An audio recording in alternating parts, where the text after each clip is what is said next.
Hello student, कैसे हैं? I hope बड़े होंगे। मैं सुधाकर श्रीवास्तव आपके अपने YouTube channel Sudhakar sir classes पर आपका बहुत बहुत स्वागत करते हैं। जैसा कि थंबनेल में दिख रहा है कि 25 डेज में हम लोग क्लास 12 केमिस्ट्री को पूरा कंप्लीट रिवीजन करने वाले हैं। हर चैप्टर के उस टॉपिक को बहुत अच्छे से डिस्कशन करने जा रहे हैं जो आपके बोर्ड 2023 के लिए बहुत इंपॉर्टेंट है। इसी सीरीज में हम लोग आज इलेक्ट्रोकेमिस्ट्री को रिवीजन करने वाले हैं। इससे पहले हम लोगों ने सोल्यूशन को डिस्कस कर लिया है। ठीक है, देखो इलेक्ट्रोकेमिस्ट्री एक्चुअल में होता क्या है।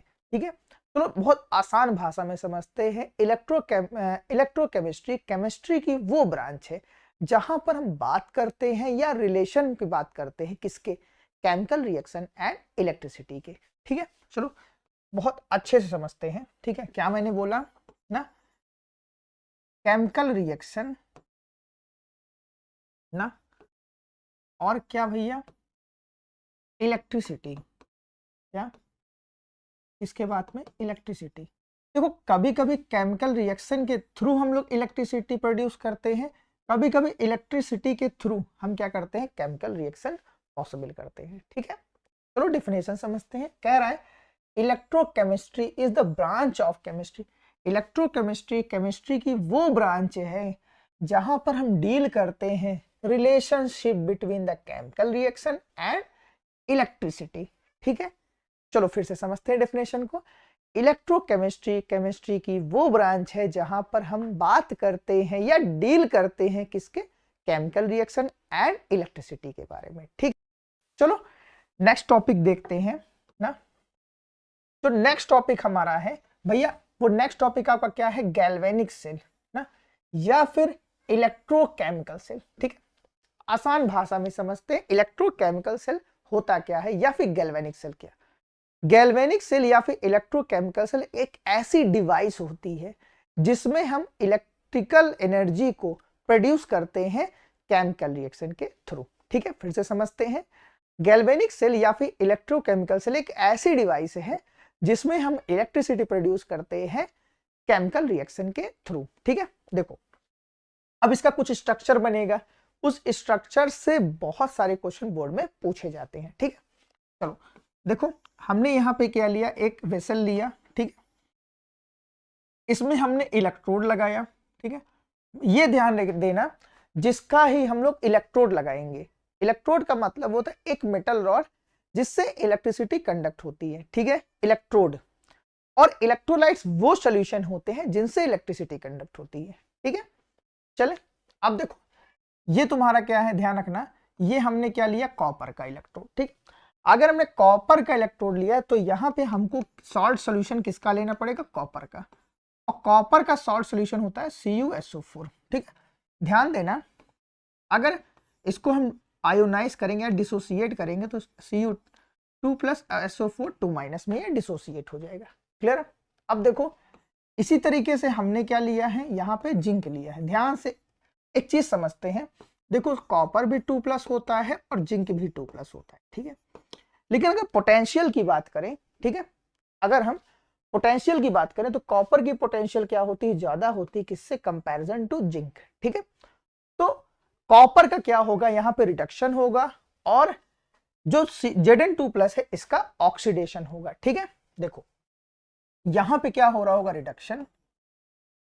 ठीक है, और यहां पे क्या हो रहा होगा, ऑक्सीडेशन। जिसकी पोटेंशियल कम होती है वो कहां पे ऐड होता है, एनोड पे। और इस जिसकी पोटेंशियल ज्यादा होती है वो क्या होता है, कैथोड। क्लियर, यहां तक सही है। अब देखो यहां हमने जिंक लिया है तो डेफिनेटली इसका जो साल्ट सोल्यूशन होगा वो क्या होगा, Zn SO4। अगर इसका सॉल्ट की बात करें तो ये 2 पार्ट पॉजिटिव और SO4 में क्या हो जाएगा, नेगेटिव। ठीक है, ध्यान से देखना। अब इसको हम लोगों ने किससे जोड़ दिया, अमीटर से। जैसे ही इलेक्ट्रोकेमिकल ये रिएक्शन जो है स्पॉन्टेनियस है। ठीक है, अब देखो जैसे रिएक्शन पॉसिबल होगी, अमीटर इसलिए लगाया है कि तुमको करंट वे में यहाँ पे दिखाई देने लगेगा। ठीक, अब यहाँ पे हमने एक सॉल्ट ब्रिज लगाया है। सॉल्ट ब्रिज एक यू टाइप की रॉड, मेटल रॉड होती है जिसमें सॉल्ट भरा होता है। ठीक है, क्या भरा रहता है, सॉल्ट। ठीक है, अब इसके अंदर हम लोग भर दिया है NH4Cl। ठीक है, क्लियर है। अब ध्यान से सुनना, देखो इस मेटल रॉड पे क्या हो रहा है, ऑक्सीडेशन। एक बार थोड़ा सा मार्कर को चेंज कर, ठीक है। देखो ये क्या है, जिंक है, और ये तुम्हारा क्या है, कॉपर। क्लियर है? देखो ध्यान से सुनना, एक यहाँ पे नोट लिखते हैं, नोट बहुत इंपॉर्टेंट बनेगी आपके लिए। यहां से भी क्वेश्चन पूछ लेता है कभी कभी बोर्ड में। आपका जो इलेक्ट्रॉन का फ्लो है, क्या इलेक्ट्रॉन का जो फ्लो है ना, वो कहां से हो रहा है, एनोड टू कैथोड। क्या हो रहा है, एनोड टू कैथोड, ठीक। और जो करंट फ्लो हो रहा है, या बोला जाए इलेक्ट्रिसिटी, वो कैथोड टू एनोड, ठीक है। मतलब इलेक्ट्रॉन का फ्लो इधर से इस साइड में हो रहा है, इलेक्ट्रॉन का फ्लो, इलेक्ट्रिसिटी तुम्हारी इधर की तरफ डायरेक्शन में फ्लो हो रही है, ठीक है। चलो अब देखो यहां पे क्या होगा, ऑक्सीडेशन हो रहा है, तो यहां मेटल रॉड से जिंक क्या होगा, धीरे धीरे सोल्यूशन में आएगा, ठीक है। और एक टाइम बाद जिंक क्या हो जाएगा, सोल्यूशन में इसकी क्वांटिटी ज्यादा हो जाएगी, ठीक है। अब देखो यहां जो सोल्यूशन में Cu2+ है, इसका क्या हो रहा है, रिडक्शन हो रहा है, तो ये धीरे धीरे मेटल रॉड पे क्या होता जाएगा, डिपॉजिट होता जाएगा। यहां पे हमने देखा पॉजिटिव चार्ज क्या हो रहा है, नहीं इंक्रीज कर रहा है, और यहां पर निगेटिव चार्ज इंक्रीज कर रहा है। क्यों? क्योंकि ये क्या होगा कॉपर जैसे जैसे डिपॉजिट होता जाएगा, तो वहां पर SO4 डबल माइनस की चार्ज क्या होती जाएगी, या बोला जाए निगेटिव चार्ज धीरे धीरे इंक्रीज होता जाएगा, ठीक है। अब मेन वर्किंग किसकी आई, सॉल्ट ब्रिज की। अब देखो सॉल्ट ब्रिज क्या करता है, पहले तो सर्किट को कंप्लीट करता है। क्यों? क्योंकि ये किसका बना होता है, मेटल रॉड का। और जो NH4Cl यहाँ पे सॉल्ट है, वो तुम्हारा जेल की फॉर्म में होता है। किसकी फॉर्म में होता है, जेल की फॉर्म में, ठीक है। और ये इलेक्ट्रिकली न्यूट्रलिटी को मेंटेन करा रहता है, ठीक है। अब देखो यहाँ पे निगेटिव चार्ज है, तो NH4 यहाँ पे क्या होता है, प्लस आयन, और Cl माइनस आयन इसमें यहाँ पे, ठीक है। यहां से निकल के धीरे धीरे धीरे धीरे धीरे धीरे क्या होगा, यहाँ पे NH4+ धीरे धीरे क्वांटिटी क्या होती जाता ज्यादा हो जाएगी। और जहां जैसे क्या हम देख रहे थे कि जो वोल्टेज धीरे धीरे स्लो होता जा रहा था, अब वो फिर से एक बार फ्लो होना स्टार्ट हो जाए। क्यों? क्योंकि जब निगेटिव चार्ज क्या हो जा रहा था, मैक्सिमम हो जा रहा था, उसी को पॉजिटिव NH4 पॉजिटिव क्या करेगा, उसको धीरे धीरे न्यूट्रल कर देगा, ठीक है। अब देखो यहां पर देखो पॉजिटिव चार्ज ज्यादा हो जा रहा था, तो यहां पे क्या आएगा, Cl आएगा, और Cl आते आते आते क्या होगा, इसको फिर से जितने पॉजिटिव चार्ज उतने नेगेटिव चार्ज क्या हो जाएगा, इलेक्ट्रिकल जो तुम्हारी सर्किट वो फिर से एक बार क्या हो जाएगी, उस पर करंट आपको दिखाई दे, क्योंकि दोनों ही सोल्यूशन क्या हो गए हैं, अब न्यूट्रल हो गए हैं, ठीक है।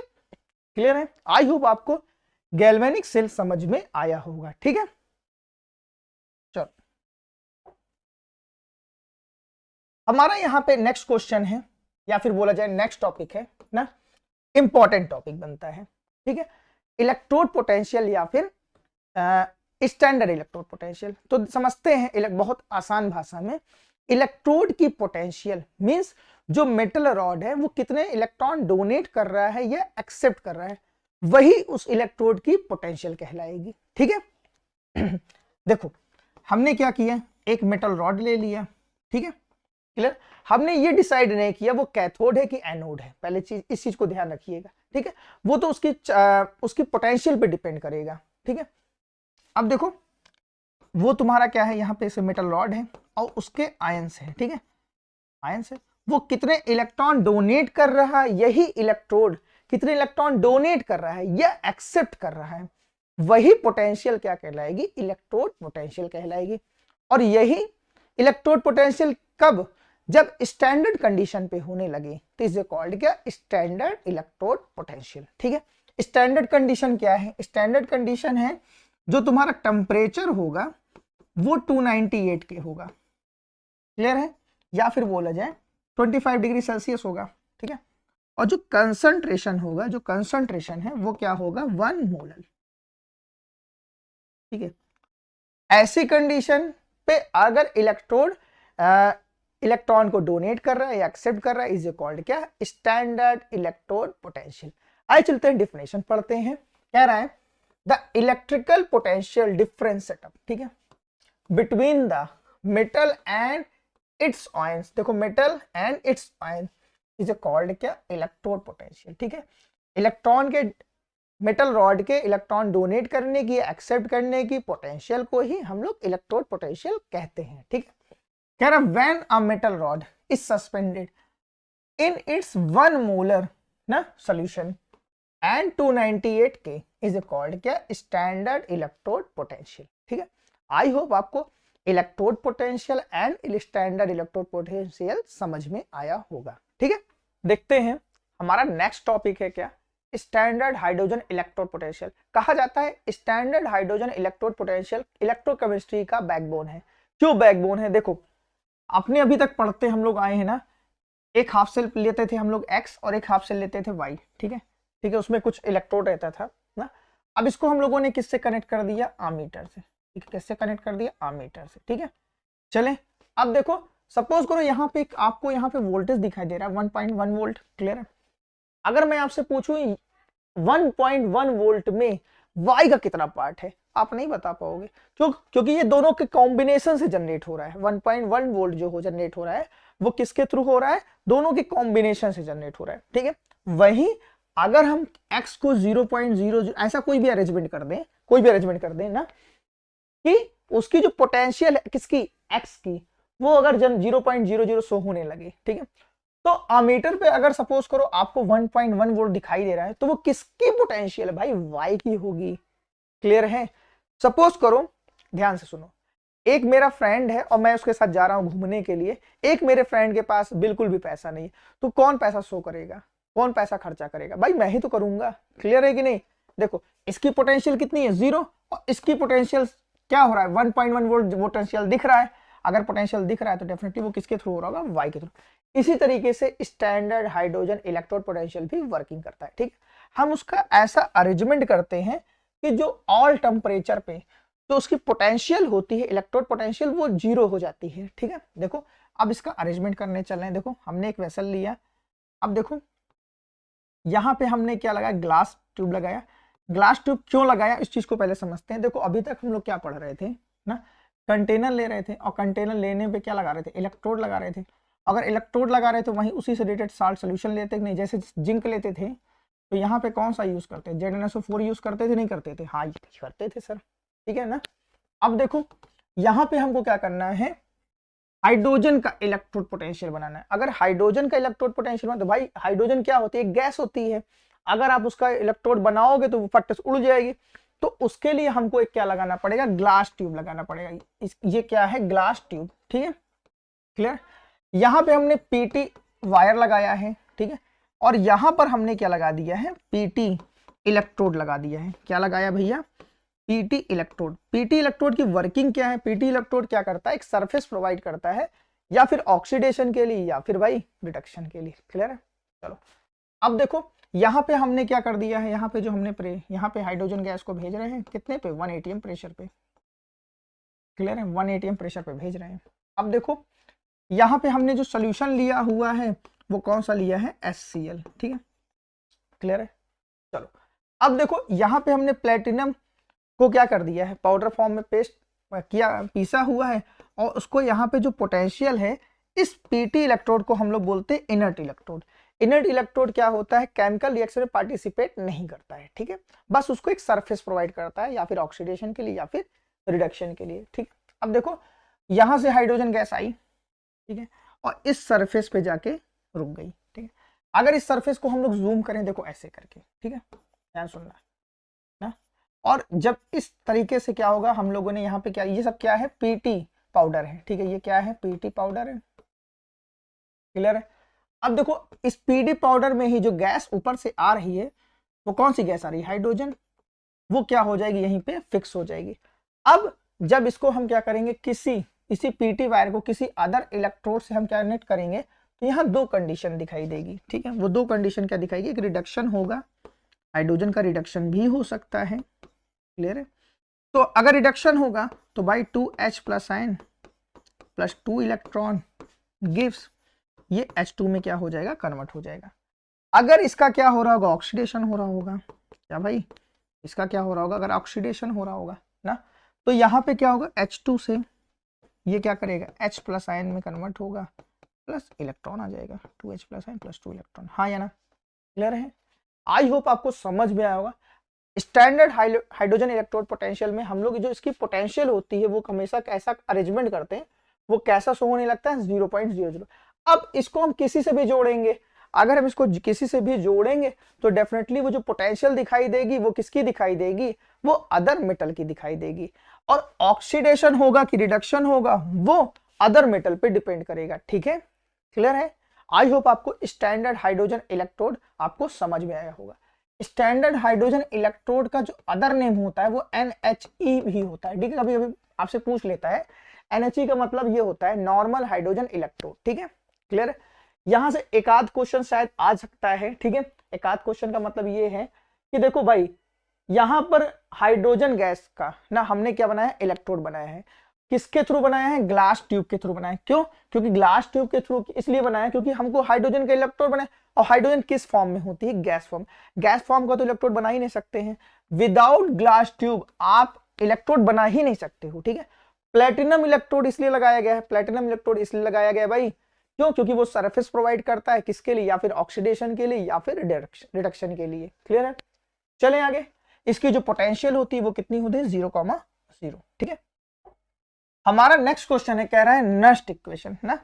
नस्ट इक्वेशन 2022-2023 बैच के बच्चों के लिए बहुत इंपॉर्टेंट है। ठीक है, सीबीएसई का फेवरेट टॉपिक है। देखो, नस्ट इक्वेशन को हमेशा वहां पे ऑपरेट करते हैं जहां पर सपोज करो आपको कोई एक केमिकल रिएक्शन गिवन है और वहां पे जो कंडीशन है ना वो क्या है, नॉन स्टैंडर्ड है।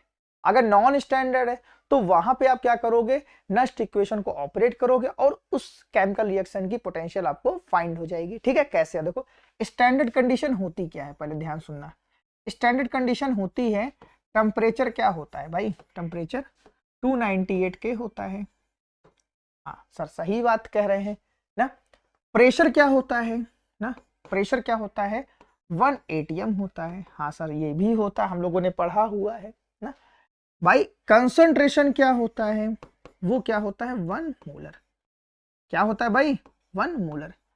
अब देखो, अगर ये कंडीशन ना गिवन हो ना भाई, कंसंट्रेशन में चेंज भी हो सकता है, डेफिनेटली हो सकता है, प्रेशर में भी चेंजेस हो सकते हैं, टेम्परेचर में भी चेंजेस हो सकते हैं।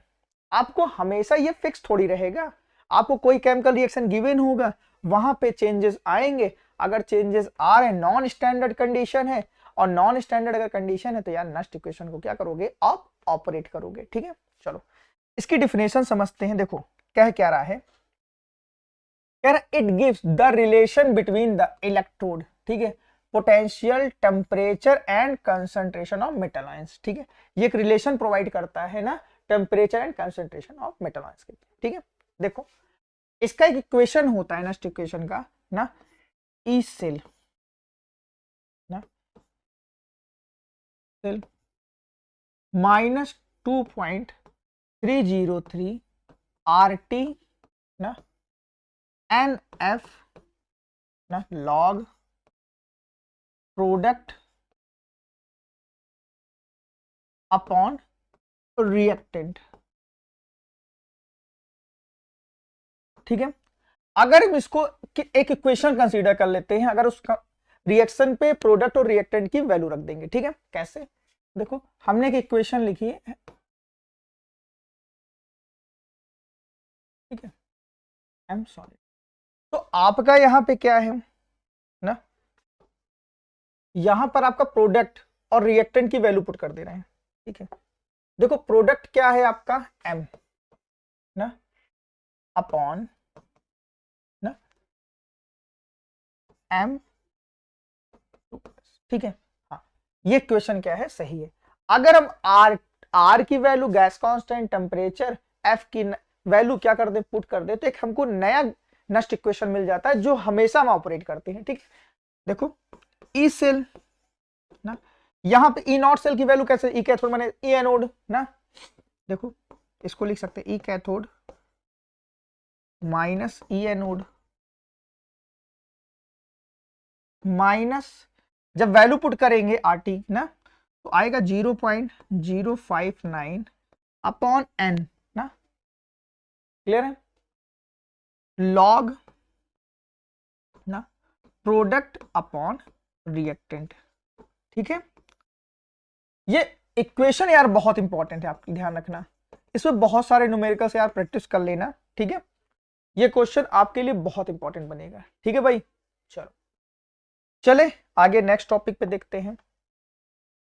देखो हमने पहले से ही आपको बताया है, इस सीरीज में हम लोग क्वेश्चन को या फिर टॉपिक को बहुत डेप्थ में तो डिस्कशन नहीं करेंगे, बस हम लोग क्या करेंगे, अपने कॉन्सेप्ट को या फिर बोला जाए बहुत ही फ्लो में रिवीजन कर रहे हैं, ठीक है। यहां पे बात करने चल रहे हैं हम कंसंट्रेशन सेल ना, यार नाम से ही पता लग गया है कंसंट्रेशन सेल। पहले देखो सेल में होता क्या क्या है ना, हम लोगों ने देखा क्या होता है भाई, इलेक्ट्रोड होता है, हाँ या ना, और क्या होता है, सोल्यूशन होता है। क्लियर है भाई, हाँ सर सही कह रहे हैं। यहां पर आपने इलेक्ट्रोड भी क्या लिया है, सेम लिया है। क्या लिया भाई, इलेक्ट्रोड भी आपने सेम लिया है और सोल्यूशन भी आपने क्या लिया है, सेम लिया है। बट यहाँ एक चेंजेस है, वो चेंजेस क्या है, कंसंट्रेशन में, ठीक है। तो कंसंट्रेशन यहाँ पे क्या हो गया है, डिफर कर गया है।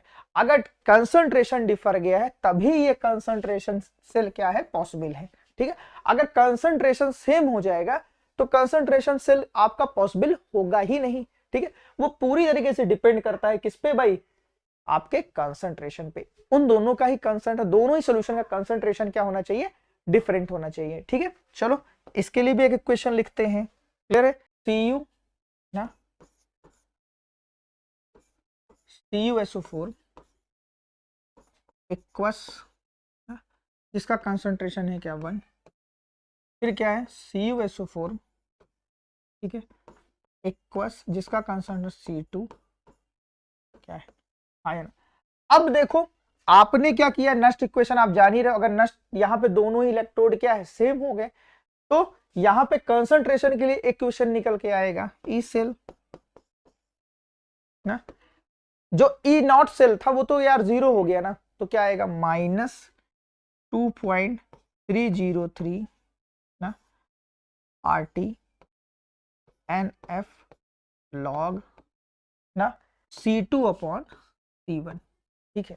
क्या आया, C2/C1, ठीक है। आई होप आपको ये इक्वेशन समझ में आया होगा, ठीक है। चलिए नेक्स्ट टॉपिक देखते हैं। हमारा नेक्स्ट टॉपिक है कंडक्टिविटी। कंडक्टिविटी को हम डिनोट करते हैं कापा से, ठीक है। देखो ध्यान से सुनो, जब भी हम किसी सॉल्यूशन को डाइल्यूट करते हैं तो उसकी जो मोलर कंडक्टिविटी होती है और जो इक्विवेलेंट मोलर कंडक्टिविटी होती है वो हमेशा इंक्रीज कर जाती है, ठीक है। बट जो कंडक्टिविटी होती है कापा, वो हमेशा डिक्रीज कर जाती है। क्यों कर जाती है, अब समझो, क्योंकि जो कंडक्टिविटी है ना वो डिपेंड करती है कंडक्टेंस पर यूनिट एरिया पर। आई होप आपको थोड़ा बहुत समझ में आया हो। अब इस चीज को समझते हैं। देखो सपोज करो आपने क्या किया हुआ है, एक सोल्यूशन लिया हुआ है ना, और सोल्यूशन में क्या किया आपने, इलेक्ट्रोलाइट्स डाला हुआ है, ठीक है। इलेक्ट्रोलाइट्स मतलब जिससे इलेक्ट्रिसिटी कंडक्ट होती है ना। अब देखो इसमें अगर आपने NaCl को डाला तो एक पॉजिटिव चार्ज और एक नेगेटिव चार्ज, देन उसके बाद पॉजिटिव चार्ज नेगेटिव चार्ज ऐसे यहाँ पे भरा रहेगा ना। क्लियर है कि नहीं। अब देखो ये सोल्यूशन है, अब इसी सोल्यूशन में हमने क्या किया है, वाटर को ऐड कर दिया है, हाँ या ना। हमने क्या कर दिया, वाटर को ऐड कर दिया। अगर वाटर को ऐड किया तो वाटर जाएगा कहाँ, इसी पॉजिटिव और निगेटिव चार्ज के बीच में जाएगा। और जब पॉजिटिव और निगेटिव चार्ज के बीच में जाएगा तो इनका जो मूवमेंट अभी बहुत धीमी स्पीड से हो रहा था ना। क्यों धीमी स्पीड से हो रहा, क्यों, क्योंकि जो पॉजिटिव और निगेटिव का जो फोर्स ऑफ अट्रैक्शन है ना, इलेक्ट्रोस्टैटिक फोर्स है, वो इन्हें फ्रीली मूव करने दे ही नहीं रहा था। क्लियर है। तो जैसे ही आप वाटर को ऐड करोगे तो क्या होगा, ये वाटर इसी में जाके ऐड होगा और कुछ टाइम बाद ये फ्रीली मूव कर सकेंगे, ठीक है। क्लियर।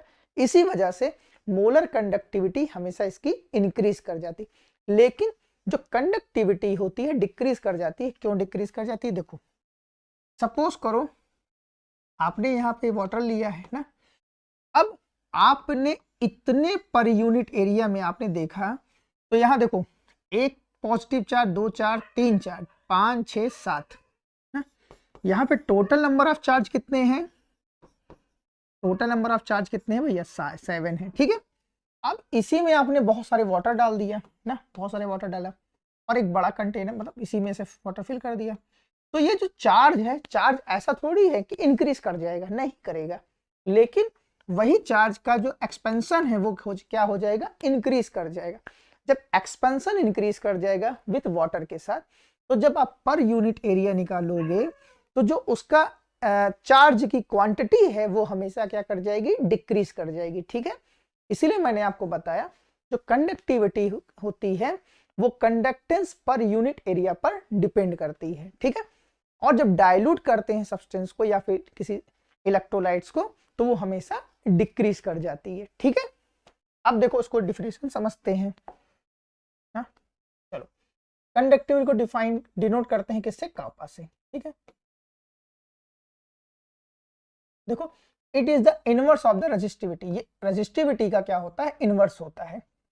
इट में also defined as conductance of 1 centimeter cube of the solution of an electrolyte is also known as a specific conductance। ये तुम्हारा क्या होता है, स्पेसिफिक कंडक्टेंस के नाम से भी जाना जाता है। ठीक है, जो इसकी यूनिट होती है वो क्या होती, ओम की पावर -1 सेंटीमीटर की पावर -1। ठीक है, क्या ओम की पावर -1 सेंटीमीटर की पावर -1 क्या होती है, यूनिट।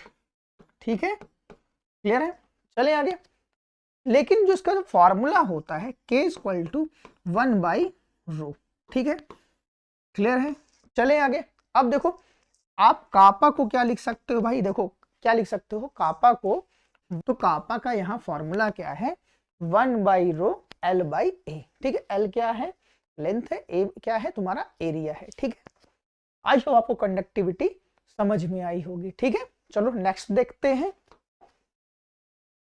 चलो देखो छोटे छोटे टर्म्स है, मोलर कंडक्टिविटी ना, क्लियर है, मोलर कंडक्टिविटी समझते हैं। देखो अगर 1 मोल इलेक्ट्रोलाइट्स को आप 1 लीटर सोल्यूशन में क्या कर रहे हो, डिसॉल्व कर रहे हो, क्या 1 लीटर जब आप डिसॉल्व करोगे ना तो वो किस में चेंज होगा, अपने आयंस में चेंज होगा, हाँ या ना, क्लियर है कि नहीं। और इनके थ्रू जो इलेक्ट्रिसिटी कंडक्ट हो रही है वही आपकी क्या कहलाएगी, मोलर कंडक्टिविटी। ठीक है, इस चीज को थोड़ा सा समझते हैं। देखो सपोज करो इसमें एक सब्सटेंस हमने लिया है 1 मोल। ठीक है, और जो सोल्यूशन है वो कैसा है, 1 लीटर। अब रीडिंग दिखाई देगी, वो किसकी वजह से दिखाई देगी, मोलर कंडक्टिविटी। ठीक है, क्यों, क्योंकि हमने क्या किया है, 1 मोल सब्सटेंस लिया, 1 मोल सब्सटेंस को 1 लीटर में डिसॉल्व किया है, और यही क्या होता है, मोलर कंडक्टिविटी कहलाती है। ठीक है, अब देखो इसको डिनोट किससे कहते हैं, डेल्टा से। ठीक है, चलो इसकी डेफिनेशन को पढ़ते हैं। कह रहा है molar conductivity is defined as the conducting power ना of the all the ions produce by dissolving 1 mole, देखो कह रहा है ना 1 mole of an electrolyte dissolve in V centimetre cube ना पर सेंटीमीटर क्यूब ना ऑफ द सॉल्यूशन। क्लियर है, I hope आपको मोलर कंडक्टिविटी समझ में आई होगी। ठीक है, मोलर कंडक्टिविटी की जो यूनिट होती है ना वो होती है ओम,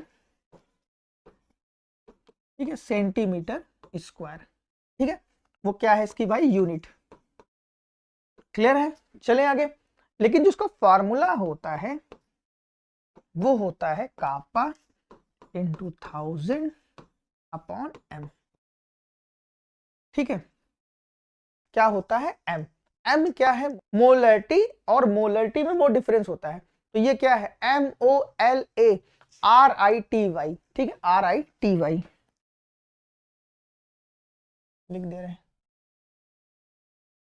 RITY, ध्यान रखना। ठीक है, आई होप आपको मोलर कंडक्टिविटी भी समझ में आ गई। चलो नेक्स्ट देखते हैं ना, इक्विवेलेंट कंडक्टिविटी बहुत इंपॉर्टेंट टॉपिक है। इसको समझने से पहले कुछ चीजें हम समझते हैं, इक्विवेलेंट वेट कैसे निकालते हैं। देखो अगर हमने H2SO4 लिया है ना, अगर हमने H2SO4 लिया है तो अगर इसको ब्रेक डाउन करें तो ये 2H+ आयन में क्या होता है, ब्रेक होता है। और अगर इसकी 1 मोल की वैल्यू लें ना तो कितनी होती है भैया, 98। और देखो जब इक्विवेलेंट वेट निकालते हैं ना तो 98 प्लस कितने आयंस ब्रेक डाउन हुए हैं, 2, जो कि 2H+ आयन, तो इसका इक्विवेलेंट वेट कितना होता है, 49। क्लियर है, हाँ या ना, आई होप आपको ये समझ में आया होगा। अब देखो ध्यान सुनो, इसी तरीके से अगर कॉपर CuSO4 का आप निकालोगे ना तो क्या आएगा, 63.5 आता है ना, बाई 2 करोगे तो, क्यों, क्योंकि Cu के ऊपर चार्ज कितना होता है, +2 का होता है। ठीक है, इसी तरीके से और इलेक्ट्रोलाइट्स का हम लोग क्या कर सकते हैं, इक्विवेलेंट वेट निकाल सकते हैं। अब समझते हैं इक्विवेलेंट कंडक्टिविटी होती क्या है। सुनो ध्यान से, अगर 1 ग्राम इक्विवेलेंट इलेक्ट्रोलाइट्स को 20 centimetre cube of the solution में आप डिसॉल्व कर रहे हो, उसके थ्रू जो इलेक्ट्रिसिटी कंडक्ट हो रही है इज कॉल्ड क्या, इक्विवेलेंट कंडक्टिविटी। ठीक है, और चलते हैं डिफिनेशन को समझते हैं। कह रहा है इक्विवेलेंट कंडक्टिविटी ना को रिप्रेजेंट कैसे करें, डेल्टा एम से। कह रहा है इज डिफाइंड एज ना the conductivity power of the all the ions produced by, ठीक है, dissolving 1 ग्राम, देखो कह रहा है ना, equivalent of an electrolytes in 20 centimetre cube of the solution. आया ना, क्लियर है। आई होप आपको इक्विवेलेंट कंडक्टिविटी समझ में आई होगी। ठीक है, Faraday first law and second law को स्टार्ट करने से पहले हम एक स्टोरी समझते हैं। सपोज करिए हमारे पास 1000 रुपए है और हम 1000 रुपए लेके होटल गए हैं, क्लियर है। तो हमारे पास आज़ादी कहाँ तक है कि हम जब तक 1000 रुपए क्या हो जाए, खत्म ना हो जाए, तब तक खाना खा सकते हैं। भाई ठीक है, सही बात कह रहे हो आप। तो इसी तरीके से इसको हम स्टोरी को ऐड करने जा रहे हैं फैराडे फर्स्ट लॉ से। ठीक है, कह रहा है the amount of the substance liberated ना at a particular electrode during the electrolysis is directly proportional to the quantity of the electricity passed through the solution। ठीक है, अब समझते हैं इसको। कह रहा है अगर हम किसी सॉल्ट सॉल्यूशन की इलेक्ट्रोलाइसिस कर रहे हैं, ठीक है, तो कोई सब्सटेंस इलेक्ट्रोड पर तब तक डिपॉजिट होगा जब तक हम चार्ज क्या कर रहे हैं, फ्लो कर रहे हैं। ठीक है, क्लियर है। इसको लिख सकते हो W इक्वल टू क्या, directly proportional to Q। Clear है।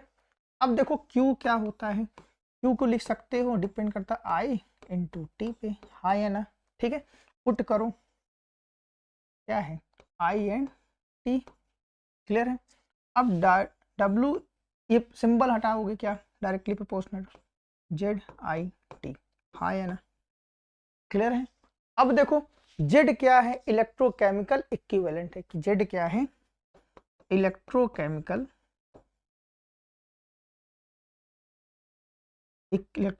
इक्विवेलेंट, क्लियर है। ठीक है, आई होप आपको फैराडे फर्स्ट लॉ समझ में आया होगा। ठीक है, कि जब तक आप क्या करोगे, करंट फ्लो करोगे, तो सब्सटेंस क्या होता जाएगा, इलेक्ट्रोड पे डिपॉजिट होता चला जाएगा। ठीक है भाई, सही बात कह रहा है। अब देखो अगर उस सेकेंड लॉ भी बहुत इंपॉर्टेंट टॉपिक है। देखो फर्स्ट लॉ में क्या किया गया था, हम लोगों ने इलेक्ट्रोलाइट्स लिया था और वहां पे करंट फ्लो किया था, वहां पे एक ही टाइप का सोल्यूशन था। बट जो सेकेंड लॉ है, यहाँ पे हम डिफरेंट इलेक्ट्रोलाइट्स लेने वाले हैं। अब देखो सेकेंड फैराडे सेकेंड लॉ कहता क्या है, अगर हम सेम क्वांटिटी की इलेक्ट्रिसिटी पास कर रहे हैं डिफरेंट सोल्यूशन से, ठीक है, जैसे आपने लिया 2 कंटेनर लिया, क्लियर है, एक में ले लिया CuSO4 और आपने ले लिया AgNO3, क्लियर है, और इनको आपने किस में ऐड कर दिया, सीरीज में। ठीक है, इनको आपने क्या कर दिया, सीरीज में। क्लियर है, यहाँ तक ओके है। अब फिर से सुनते हैं, अगर हम सेम क्वांटिटी की इलेक्ट्रिसिटी पास कर रहे हैं डिफरेंट सोल्यूशन से और इन सोल्यूशन को हमने किस में ऐड किया है, सीरीज में। यहाँ तक ओके है, देखो यहाँ तक सही है भाई, कह रहा है हाँ सही है। तो वहां का जो सब्सटेंस का जो मास डिपॉजिट होगा किस पे, इलेक्ट्रोड पे, वो किसके इक्वल होगा, इक्विवेलेंट मास के इक्वल होगा। ठीक है, क्लियर है। चलें आगे। अब देखो इक्विवेलेंट का मास का इक्वल होता है क्या, W1 upon W2 is direct, ठीक है, E1 अपॉन E2। अभी समझते हैं आराम से, धीरे धीरे चीजें समझते हैं, थोड़ा सा 1-2 मिनट लगेगा। देखो कह रहा है, पहले डेफिनेशन पढ़ते हैं। कह रहा है when the same quantity of electricity is pass through the solution of different electrolytes. हाँ ठीक है, डिफरेंट इलेक्ट्रोलाइट्स से हम क्या कर रहे हैं, पास कर रहे हैं, और सभी जो सॉल्यूशन है वो किस में जुड़े हुए हैं, सीरीज में। हाँ सही है भाई। The masses of the substance liberated, जो मास जो सब्सटेंस लिबरेट होगा किस पे, इलेक्ट्रोड्स पे, are directly proportional to their equivalent mass. हाँ या ना। अब देखो हमने यहाँ पे लिया सॉल्यूशन, CuSO4 लिया और AgNO3 लिया, ठीक है, तो यहाँ पे इसको लिखा जा सकता है, ठीक है, तो यहाँ पे लिखा जा सकता है mass of the copper upon mass of the ना Ag is directly proportional to किसके, इक्विवेलेंट मास। अभी इक्विवेलेंट समझ रहे हैं, इक्विवेलेंट मास ऑफ कॉपर, हाँ या ना, upon equivalent mass of Ag। Clear है। अब देखो इक्विवेलेंट मास और इक्विवेलेंट कैसे निकालते हैं, देखो अगर हम कॉपर के लिए निकाल रहे हैं, देखो Cu के लिए, ठीक है, इसका जो मास होता है वो 63.5 होता है। क्लियर। और Cu जो होता है वो अपने 2+ चार्ज में डिवाइड होता है, ठीक है, 2+ चार्ज में डिवाइड होता है। तो क्या करोगे, 63 बाई ना 5 2 कर दोगे तो कितना आएगा, कितना आएगा, वही इक्विवेलेंट मास किसका है, कॉपर का है। अब इसी तरीके से अगर Ag की बात करें ना, देखो इसका जो मास होता है वो कितना 108, और Ag के ऊपर चार्ज कितना होता है, +1 होता है, तो 1 से डिवाइड करो तो इक्विवेलेंट मास कितना आएगा, 108। ठीक है, आई होप आपको फैराडे सेकंड लॉ समझ में आया होगा। ठीक है, देखो अब हम डिस्कस करने जा रहे हैं कोहरोल्स लॉ। ठीक है, देखो अगर वो किसी स्ट्रॉन्ग ना इलेक्ट्रोलाइट्स का, क्लियर है, मोलर कंडक्टिविटी ना, molar conductivity at infinite dilution पे लगा निकालना हो तो हम लोग बहुत आसानी से निकाल सकते हैं। ठीक है, बट अगर हमको वीक इलेक्ट्रोलाइट्स का निकालना है तो हम लोग नहीं निकाल सकते। क्यों नहीं निकाल सकते, इसलिए नहीं निकाल सकते क्योंकि ये पार्शियल रूप से आयोनाइज होता है। ठीक है, और इसी प्रॉब्लम को किसने सॉल्व किया, कोहरोल्स लॉ ने।